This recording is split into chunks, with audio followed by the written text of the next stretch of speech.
Virozat e stinës, kryesisht gripi i influencës, kanë sjellë një rritje të ndjeshme të rasteve të fëmijëve në qytetin e Pogradecit. Si pasojë, pediatria e Spitalit Rajonal po përballet me një fluks të shtuar të pacientëve të vegjël që paraqiten çdo ditë për ndihmë mjekësore. Sipas pediatrit Bexhet Likollari, shumica e fëmijëve shfaqin simptoma tipike të gripit si temperaturë e lartë, koll, dhimbje fyti dhe lodhje e përgjithshme. Ai thekson se situata është sezonale, po kërkon vëmendje të shtuar nga prindërit, sidomos për fëmijët e moshës së vogël. Në pediatri pati një rritje të numrit të fëmijëve me viroza të rrugës respiratore, me virusin e influencës, duke kapur gjithë grupat, gjithë grup moshat e fëmijëve, duke patur një fluks rreth 60-70 fëmijë në 24 orë. Të rriturit janë paraqitur në urgjencën e përgjithshme rreth 70 pacientë me viroza, gastroenterite, tonsilite, me temperatura malinje.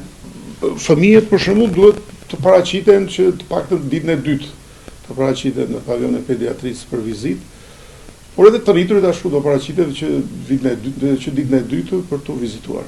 Fëmijët të vishen mirë, të evitojnë ndendjen në ambientet të ftohta, qëndrimin në ambientet të ftohta, po për të rriturit të këshilla dhe të paraqiten më njëherë kur kanë një shenjë klinike të virozës. Mjekët apelojnë që prindrit të mos neglizhojnë shenjat e para të sëmundjes dhe të shmangin përdorimin e medikamenteve pa këshillën e mjekut.